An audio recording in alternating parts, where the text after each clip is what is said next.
नमस्कार दोस्तों, जय श्री राम। जैसा कि आपने लास्ट टाइम पढ़ा था, मन की शांति का पहला पार्ट देखा था और अब हम उसको सेकंड पार्ट को कंटिन्यू कर रहे हैं। मैं आपसे जो मैंने फर्स्ट पार्ट में आपको समझाने की कोशिश करी कि मन की शांति के लिए पहला स्टेप जो टेक्निक है, एक्चुअल में टेक्निक्स हैं जो मैं आपसे साझा कर रहा हूँ। अगर आप थोड़ा बहुत इसको साइंटिफिक तरीके से देखा जाए, क्योंकि हमारी जो स्टार्टिंग है, हम ऑफिस से घर आते हैं या जो भी हम काम करते हैं, हम रात को घर आते हैं और आने के बाद सोते हैं, फिर सुबह उठते हैं। हमारी जो दिनचर्या है और जो समापन है वो हमारे घर से ही स्टार्ट होती है और घर पे ही ख़त्म होती है। अगर मैं आपको यही चीज़ें जो मैं बताना चाह रहा था कि देखिए, आपके जो पेरेंट्स हैं, अगर मैं ये कहता हूँ कि आपके पास समय है, अगर रात को वो सोते हैं, आपके माँ बाप उनके पाँव दबाइए, उनकी मालिश कीजिए और जो उनके अंदर से जो एक भावना निकलती है, ठीक है, भाव से भावना होती है और भावना से भक्ति होती है। तो मैं आपको यही चीज़ें समझाना चाह रहा हूँ और ये सब साइंस है, ठीक है। मैं धीरे धीरे वो सारी चीज़ें आपसे साझा करूँगा और जैसे ही आप ये स्टेप करते हैं तो ऑटोमेटिकली आपके मन के विचारों में बदलाव आने लग जाता है, क्योंकि एक होती है दुआ और एक होती है बद्दुआ। इन दोनों में बहुत शक्ति है। तो आप ये सोचिए कि मतलब दुआ भाग्य बदल सकती है, बद्दुआएँ भाग्य बिगाड़ सकती हैं। तो कोशिश ये कीजिए, मैं घर से स्टार्ट करने के लिए तभी आप लोगों को बताना चाह रहा हूँ कि आप उनसे दुआएं लीजिए, ठीक है। मदर है, वो मनी में वैसे तो वो दुआ देते ही हैं, कोई माँ बाप अपने बच्चों को कभी कोई बदुआ नहीं देता है, बट एक दिल से जो चीज़ें निकलती हैं ना, और ये एक जो साइंस है और जो हम सोचते हैं, हमारे दिमाग में चलता है, हमारे मन में चलता है, एक फ्रिक्वेंसी है। और मैं आपको इस चीज़ के बारे में धीरे धीरे आगे भी बताऊंगा कि अगर आप अपने मन को शांत कर लेते हैं तो आप बहुत कुछ पा सकते हैं, बहुत कुछ पा सकते हैं। मैं वही आपको बताने की कोशिश कर रहा हूँ और ये चीज़ें धीरे धीरे आपको समझ में आती रहेंगी। आपने ये करना स्टार्ट करा, कुछ रात आपकी छुट्टी है, जिस दिन आप है आपका वीक ऑफ है या जो भी है, आप घर के लिए, पेरेंट्स के लिए कुछ खाने के लिए सामान लेकर आते हैं। हालांकि मैं तो ये कहता हूँ कि अगर आपके घर में छोटे बच्चे हैं तो आप ऑफिस से आते वक्त उनके लिए कुछ भी, एक टॉफ़ी भी लेकर आएंगे ना, तो उसमें भी वो खुश हो जाते हैं। तो आप ऐसा करके देखिएगा, जो वो खुशी आपको मिलेगी ना उनका फेस देखकर, और जो पेरेंट्स के साथ आप उनको सेवा दे रहे हैं, आप पानी दे रहे हैं, उनको खाना लाकर दे रहे हैं, और जो उनके फेस पर एक स्माइल मिलेगी आपको, वो जो एक स्माइल है ना, वो करोड़ों की स्माइल होती है। और जो उनके अंदर से जो भावनाएं निकलती हैं, वही चीज़ें हमारे को मन की शांति प्राप्त करवाती हैं।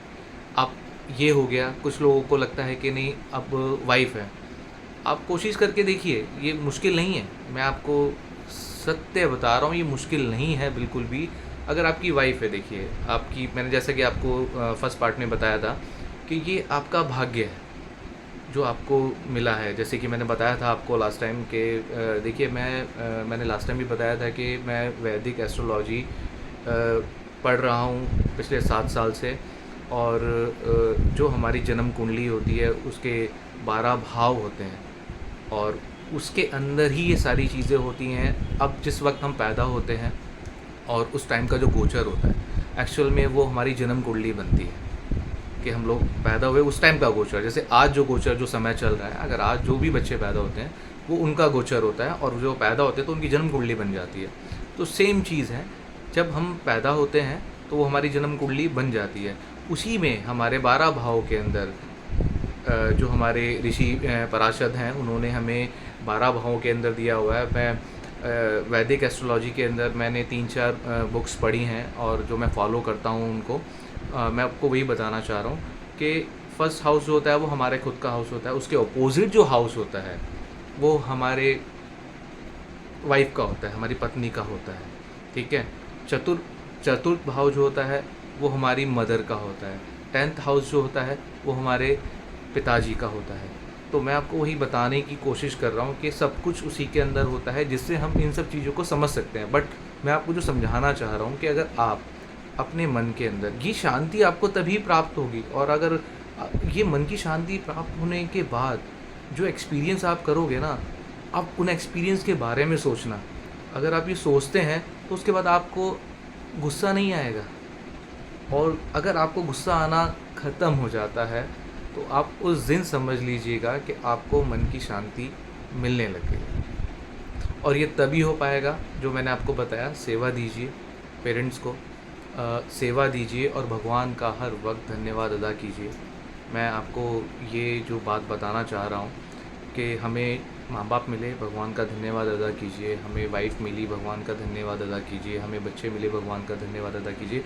मैं ये चीज़ें इसलिए बताना चाह रहा हूँ कि लोग कंपेयर करते हैं अपने आप को दूसरों से कि नहीं यार हमें भी अंबानी जी के घर में पैदा होना चाहिए था। एक्चुअल में ये आपका भाग्य आप लेकर आए हो, इसमें उनका दोष नहीं है। तो आप ये सोचेंगे ना तो आपको समझ में आएगी सारी चीज़ें। आप सोचेंगे कि मुझे ऐसी पत्नी नहीं मिली, मुझे वैसी पत्नी नहीं, ये भी आपका भाग्य है, आप खुद लेकर आए। आप जो चीज़ें हैं आप इनके अंदर बदलाव नहीं कर सकते। आप जिनके अंदर बदलाव नहीं कर सकते तो उनके अंदर रहकर जीना सीखिए। जैसे जैसे आप इनके अंदर जीना सीखते हैं, ठीक है, रोज़ अब आपके बच्चे हैं, कई लोग बोलते हैं कि नहीं बच्चे हैं, हमारे बच्चे ख़राब निकल गए, हमारे बच्चों ने ये कर रहे हैं वो कर रहे हैं। नहीं, ये दोष मैं फिर कहूँ आपको कि ये पेरेंट्स का दोष है। क्योंकि अगर एक हस्बैंड वाइफ का रिलेशन अच्छा है तो बच्चों का पहला स्कूल हमारा घर होता है, जहाँ से वो प्राप्त करते हैं चीज़ें। आपको सिखानी नहीं पड़ती ये सब चीज़ें उनको, वो आपको देखकर सीखते हैं। तो मैं आपको यही बताना चाह रहा हूँ कि कंपेयर करना छोड़िए किसी से भी अपने आप को।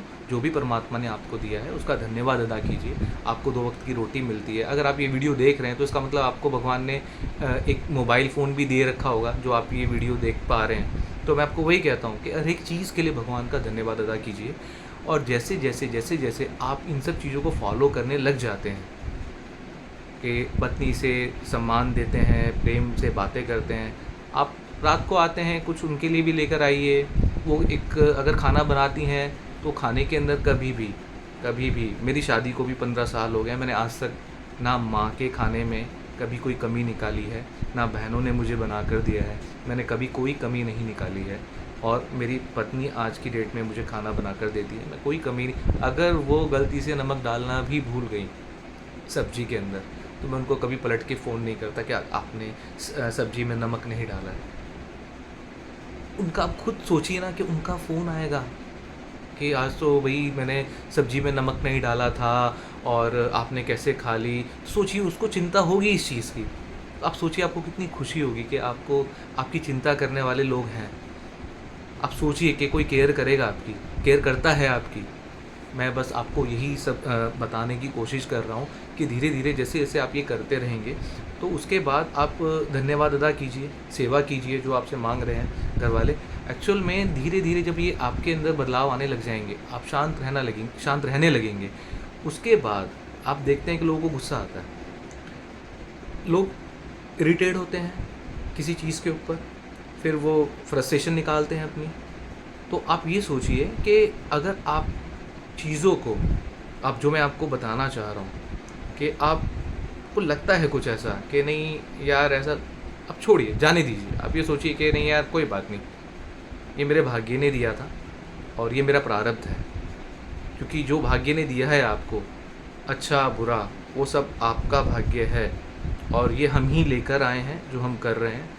आपने ये सोच लिया अपने दिमाग में कि 100 में से 99% जो विचार आप लाते हैं वो बेकार के हैं, हमें वो नहीं सोचना। होता है 1% जो भी 99% विचारों में से हैं। तो आपके जो दिमाग के अंदर 60,000 ख्याल आते हैं एक दिन में, आप धीरे धीरे, आप जैसे मैं आपको कुछ और भी बताना चाहूँगा, जो लोग नाम जप करते हैं, आपने सुना होगा नाम जप करना। आप सोचिए कि सनातन धर्म हमारा बहुत आगे तक है। उन्होंने उस टाइम से साइंस को, एक्चुअल में अध्यात्म भी एक साइंस है। आप सोच के देखिए कि नाम जप आप करते हैं, आप कोई भी नाम जप कर सकते हैं। आप गीता पढ़ेंगे तो उसमें ये नहीं लिखा हुआ कि आप उसको मानिए, उस भगवान को मानिए, आप किसी भी भगवान को मान सकते हैं। मैं तो आपसे ये भी कहता हूँ आप किसी और भी धर्म के हैं तो आप किसी को भी मानते हैं, आप मानिए उस धर्म को और आप उसको फॉलो कीजिए। लेकिन ये जो सारी चीज़ें हैं, जैसे कि आप नाम जप करते हैं, आपको नाम जप इसलिए करना पड़ता है, आप नाम जप करके देखिए। आपको अगर कोई नेगेटिव ख्याल आ रहा है ना और आप राम राम राम राम राम राम राम राम मन में कर रहे हैं, तो आप सोचेंगे कि उस वक्त आपके दिमाग में कोई विचार ही नहीं आ रहे, आप खाली कर रहे हैं अपने आप को। जैसे जैसे आप अपने दिमाग को खाली करने लग जाएंगे, आपका मन शांत होने लग जाएगा। कोई भी नेगेटिव चीज़ आती है छोड़, आप उस तरफ ध्यान मत दो। आपको आता है तो आप नाम जप कर लो, राम राम राम राम। मैं देखिए आपको कुछ कोई भी गलत चीज़ें आपसे साझा नहीं कर रहा हूँ। अगर आपको इसका फ़ायदा होता है तो आप मुझे बताइएगा, ताकि मैं आपको एक मैं चाहता हूँ कि जो वैदिक एस्ट्रोलॉजी है, गीता है, ये सब साइंस है, और मैं चाहता हूँ कि सबके सामने इसको लेकर आना कि लोग एक सरल तरीके से समझें। देखिए मैंने पहले भी फर्स्ट पार्ट में भी यही बात कही थी कि मेरा ये प्रोफेशन नहीं है, लेकिन मुझे माध्यम बनाया गया है, और ये धीरे धीरे आपको समझ में आएगा कैसे बनाया गया है, क्यों बनाया गया है। क्योंकि मैंने भी जो चीज़ें मैं आपसे कर रहा हूँ ना, ये सब बातें यूट्यूब के अंदर 36 लाख लोग होंगे जो ये सब चीज़ें बता रहे हैं, बट मेरी अगर 100 में से किसी एक इंसान को बात समझ में आती है तो मेरा काम पूरा हो जाता है, और शायद मेरे को माध्यम बनाया गया है उसी इंसान के लिए। और अगर आपको ये सब बातें समझ में आ जाती हैं, मैं आपसे कुछ गलत चीज़ नहीं कह रहा हूँ, आपके माँ बाप की सेवा करने के लिए कह रहा हूँ। पानी मांगते पानी दो, खाना मांगते खाना दो उनको। भाई बहन हैं, उनका आदर सम्मान करो, पत्नी का आदर सम्मान करो। आप करके तो देखिए, आप उनको बदल सकते हैं। क्योंकि आप जब तक खुद को नहीं बदलेंगे अंदर से, तो आप किसी को बदलने की उम्मीद नहीं कर सकते हैं। ये मैं आपको बताना चाह रहा हूँ। और मैं आपको एक चीज़ और धीरे धीरे जो मैं आपको बताना चाह रहा हूँ ना, नाम जप जैसे है, नाम जप लोग करते हैं, ये बहुत अच्छी चीज़ है, आप करके देखिए। जो मैं आपको बता रहा हूँ ना कि आप वो विचार मत लाइए, जो 60,000 विचार आपके मन में आते हैं ना, ये विचारों को आप रोक नहीं सकते, लेकिन इन विचारों को आप कन्वर्ट कर सकते हैं पॉजिटिविटी के अंदर। तो मैं वही आपको समझाने की कोशिश कर रहा हूँ कि पहली बात, आप कोई भी चीज़ नेगेटिव आ रही है, आप ये सोचिए ना, जो मैंने बताया आपको कि 99% वो होना ही नहीं है, मैं क्यों सोचूं उसके बारे में, मैं कुछ अच्छा सोचूं ना। अब जो मैं आपको आगे आगे बताना चाह रहा हूँ ना, धीरे धीरे, जो गीता में भी लिखा हुआ है, कई ग्रंथों में हमारे लिखा हुआ है कि ये सारा का सारा, आप लोगों ने लॉ ऑफ अट्रैक्शन सुना होगा, मैनिफेस्टेशन सुना होगा, आप वहाँ तक पहुँच ही नहीं सकते क्योंकि आपका मन शांति नहीं है। आपके जो विचार आते हैं, आप नेगेटिव विचारों को लेकर चल रहे हैं साथ में, तो आप अपने आप को ही नहीं समझ पा रहे हैं, तो आप कैसे समझ पाएंगे। तो मैं आपको बस यही बताना चाह रहा हूँ कि धीरे धीरे मैं इस पे आऊँगा। अगर आपको मेरा ये वीडियो अच्छा लगता है तो कृपया करके मेरे इस चैनल को लाइक करें, सब्सक्राइब करें, और मैं आगे भी आपसे यही ज्ञानवर्धक वीडियो साझा करता रहूँगा। अभी मेरे पास बहुत कुछ है आप लोगों को समझाने के लिए, और मैं खुद माध्यम ढूंढ रहा था, तो मुझे मेरे किसी फ्रेंड ने बोला कि यार, आप इतना ज्ञान आपको प्राप्त है परमात्मा की दुआ से, आप हम लोगों के बीच में बताते हो, तो आप ये दुनिया को बताना आपको चाहिए। अगर किसी के समझ में ये बात आती है, तो मैंने आपको कहा ना, दुआएं लेना, तो दुआ लेने की कोशिश कीजिए। धीरे धीरे धीरे धीरे इन सब चीज़ों को आप और बढ़ाइए। मार्केट में जाते हैं, क्यों किसी से लड़ाई झगड़ा करना, शांति है, सारी चीज़ें निकल जाती हैं। मैं ये नहीं कहता आपको कि पहले कोशिश यही करिए कि सारी चीज़ें हैं, आप शांत रहने की कोशिश कीजिए, तभी मन की शांति मिलेगी। बोलने से पहले सोचिए। हम लोग क्या करते हैं कि बोलने से पहले सोच नहीं पाते हैं, क्योंकि दिमाग शांत नहीं है, वो फ्रस्ट्रेशन होती है दिमाग में किसी ना किसी चीज़ की, तो वो गुस्से के ज़रिए हमसे बाहर निकल जाती है। अब ये सारी चीज़ें हैं, कई लोगों की कुंडलियों के अंदर हम देखते हैं कि किसी का धनु लग्न है और वहाँ पे उसके लग्न को मंगल देख रहा है, तो उस इंसान के अंदर गुस्सा आना लाजमी है। ये मैं समझ सकता हूँ। मैं आपसे तभी ये समझाने की कोशिश कर रहा हूँ कि अगर आप अपने आप को समझ सकें, आप किसी को मत समझाइए, आप अपने आप को समझाइए, अपने मन को शांत कीजिए। और जो मैं आपको बता रहा हूँ घर से, जो भी अभी आपको मैंने साझा की हैं सारी चीज़ें, आप ये धीरे धीरे धीरे धीरे इस पे आप करना तो स्टार्ट करें। मैं आपको डेफिनेटली कह रहा हूँ, लिख के दे सकता हूँ। अगर आप ये करते हैं, आपका मन ऑटोमेटिकली शांत होने लगेगा।